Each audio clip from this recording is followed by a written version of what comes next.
we're talking about a catch-22 here. We hear a lot about those greenhouse gases, especially these days, about carbon dioxide and methane. But even if we drop them down to zero, that's not the whole part of the story because of this thing called global dimming or the aerosol masking effect. So this tells me that there's no way out, that we have to maintain the process that is killing us and that is underlying a mass extinction event. Well, that's kind of a bummer because it points to there being no way out.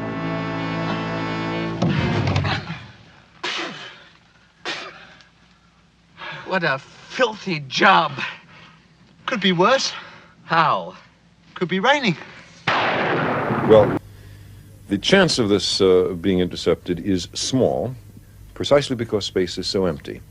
It's traveling so slowly, even though it's the fastest thing we've ever launched, that it will take it 80,000 years to get to the nearest star, but it's not headed towards the nearest star.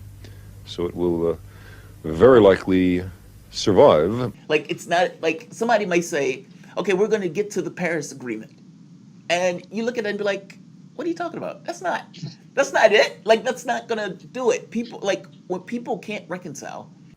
All species go extinct. All individuals die. These are easy concepts for even young people to understand. I'm pretty sure that by the time people are 12 years old, they know not only that everybody else dies, but also that they die as an individual. What we are seeing in Wildberries distribution hubs is perhaps the result of some more creative thinking from Ukrainian war planners. These distribution centers end up being tinderboxes, cardboard, textiles, lithium-ion batteries, aerosols, and plastics. Not exactly a list of products known for fire stability. Trump is basically making your argument and says, look, can't do anything about it now. Right. Well, you say Paris Agreement, most people at this point, it's so long ago, they don't even remember. Right. We got this 12-second news cycle going. Pretty much all people. So would I bring it up? Would I bring it up that you're going to die and there's going to be soon? It depends completely upon the situation.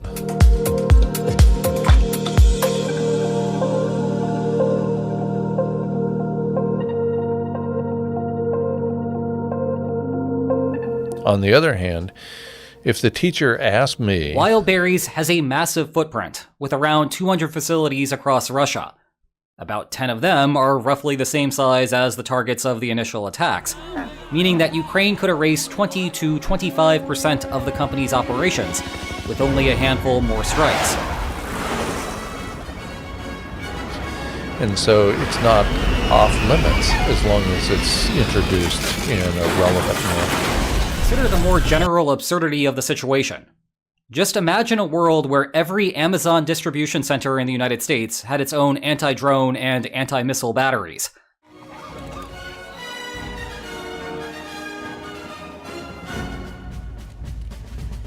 Fear not, Muslim friends. We're here to find terrorists. I'm clearing your minds of all anxiety. Let me ask you this. So what conflict did you run into when you came out with this? Because as you've explained it to me, people, let's say, were jaded is an understatement. In any case, there are some more subtle macroeconomic consequences here. It is not just that Ukraine has destroyed a bunch of stuff.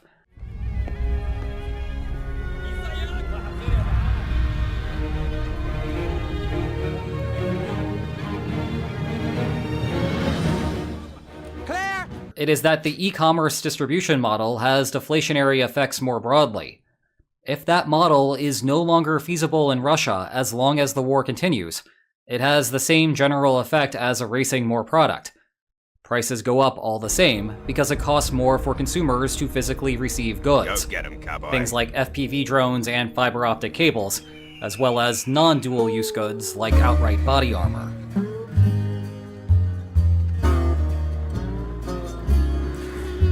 Because my work on campus was not appreciated, we'll put it that way. I was pointing out the downside, the many downsides of the way we live, of this set of living arrangements, of industrial civilization. Give me an example. What do you it's mean? not just extinction. And I suppose that it says something that Russian soldiers rely on a logistics company for those products. By contrast, the United States also uses private industry for its military production. And so I wasn't particularly surprised when, after the fact, after I had left active service, I wasn't surprised to find out that my work was not appreciated and had drawn the attention of people at the highest level of government. That didn't surprise me at all, because I know how deeply embedded the surveillance security state in the United States goes. You know, you don't have to work very hard to find a link between the federal government and, say, the assassination of John F. Kennedy. But you do not see Amazon handling those deliveries. Logistics wins wars. Indeed, Ukraine's commander of drone operations has made the real intent here abundantly clear.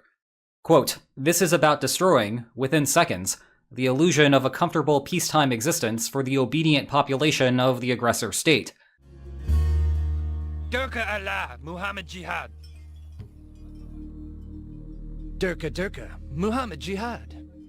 Haka Sherpa Sherpa, Abakala. Oh, Durka. Striking at the most sensitive part of the comfort zone of ordinary imperial patriots and supporters of President Vladimir Putin. Thus, the true intent here is something completely different from anything we have seen before. I've never seen acting that good. He's amazing. I was on a speaking tour, and we were at this event, and less than 5 minutes after I met the man. Yeah, no, I know, it's terrible. We are Bashir rebels from the country of Somalia. Who are you? Sure, the oil refinery campaign has led to significant hardships for Russian consumers. But that is not the main purpose of those strikes. Rather, the Kremlin funds its war machine through oil receipts.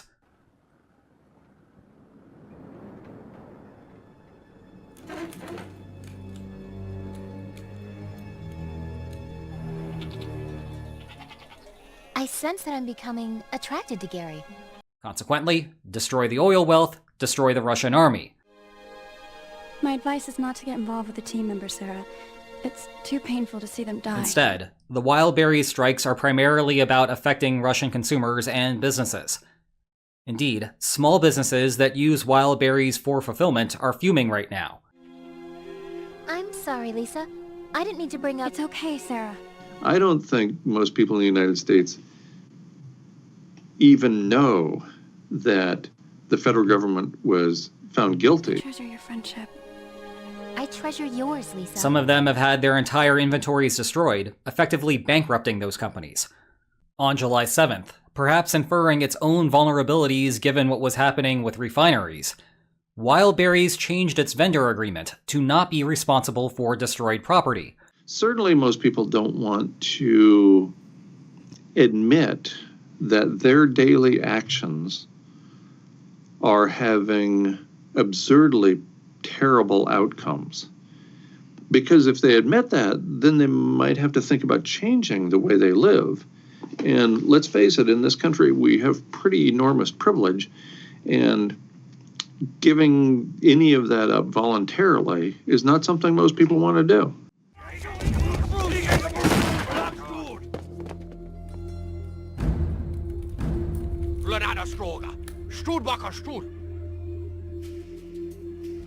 Get out of here! We have put out a jihad on the infidels because they destroyed our lives. What do you know about pain and sadness?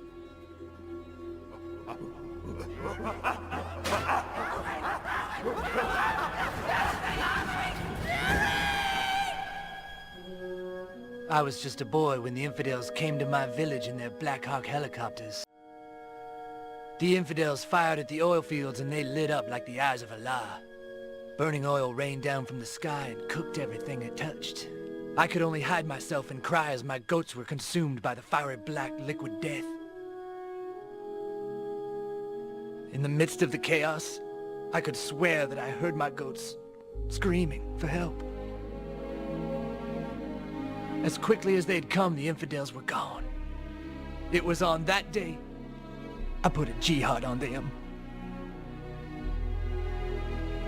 And if you don't believe it, then you better kill me now. Because I'll put a jihad on you too.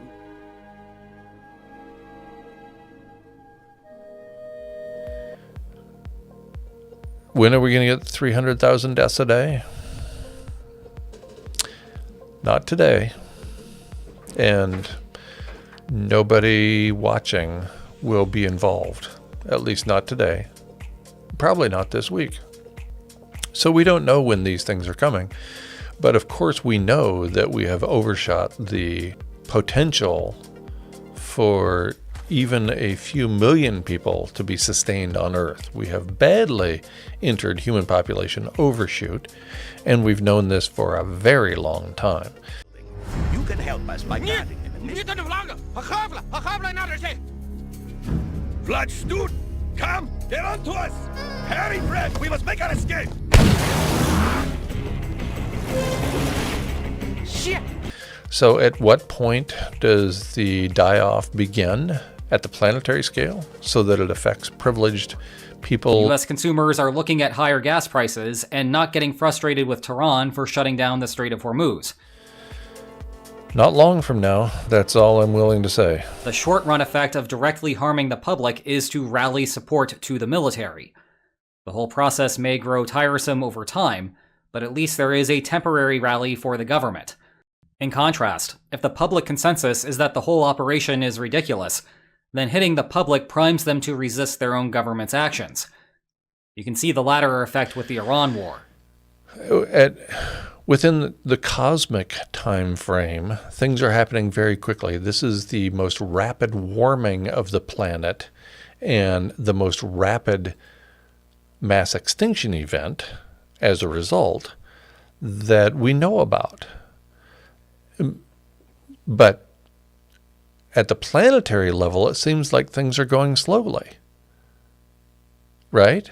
So at the level of you and me, we get up every day and things appear to be just fine, and there's still food at the grocery store, and there's still fuel at the filling station, and there's still ice cream at the Dairy Queen and all those other places that sell that nasty, horrible, bad-for-you stuff that I so much enjoy.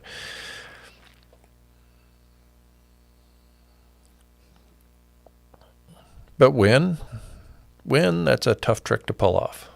Almost every summer night when I was, 9, 10, 11, 12 years old, I would go out and lie down in the grass in Weippe, Idaho, and look up at the sky at all of the stars, which you could see back then because almost no people lived in Weippe, Idaho, so there wasn't much light pollution.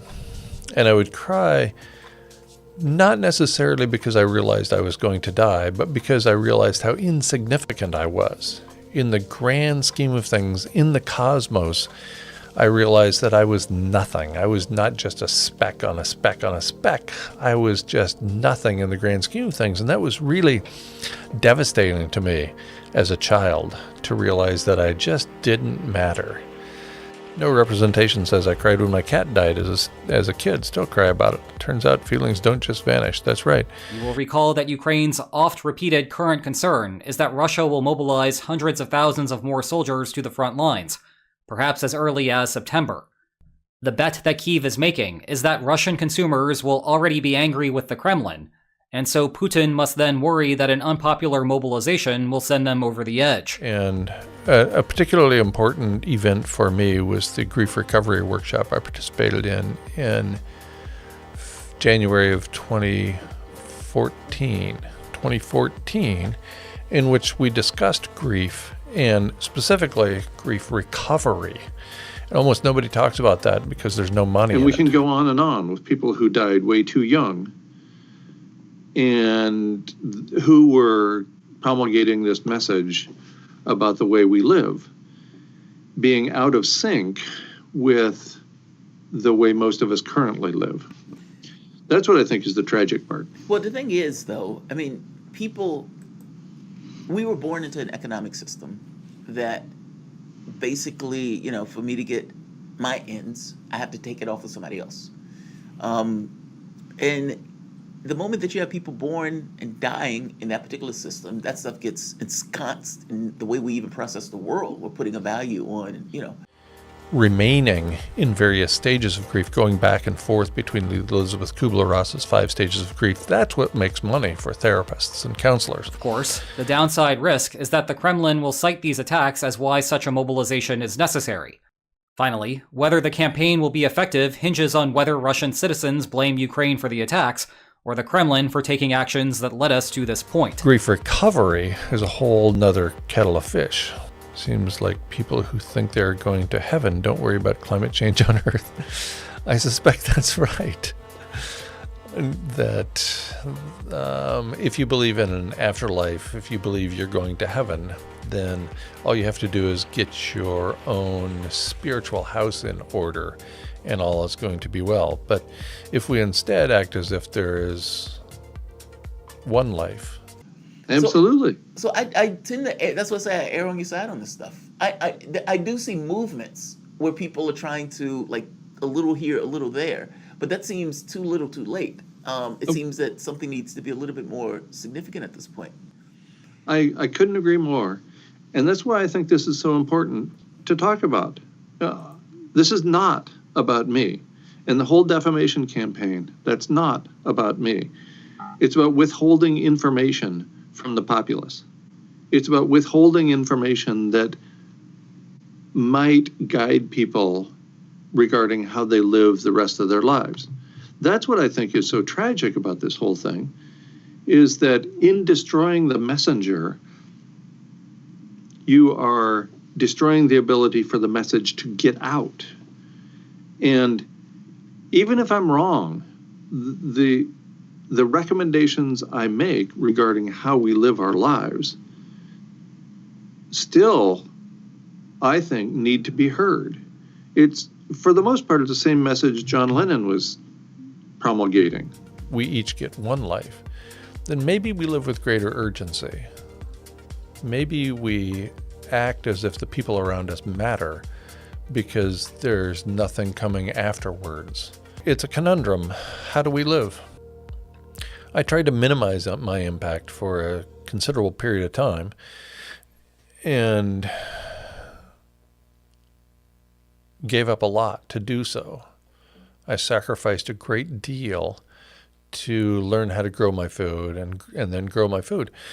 One of the things that I did as a consequence was I'd been hunting and fishing for a long time, since I was a kid, basically. But I hadn't killed an animal myself for quite a few years until I got to the homestead in New Mexico.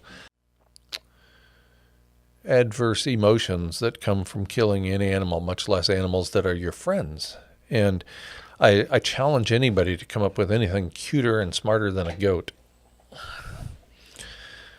They are playful, they are fun, they're smart, and yet when you have too many of anything, the decent thing to do is to remove some of those individuals in a humane manner. And so that's what I did. Do you think countries like India, Pakistan, and North Korea with nuclear weapons will use them when the agriculture is destroyed by abrupt climate change? I don't know. I just don't know what the leaders of various countries will do when backed into a corner. Now, there's plenty of evidence for people using horrible tools of war, even when not pushed into a corner.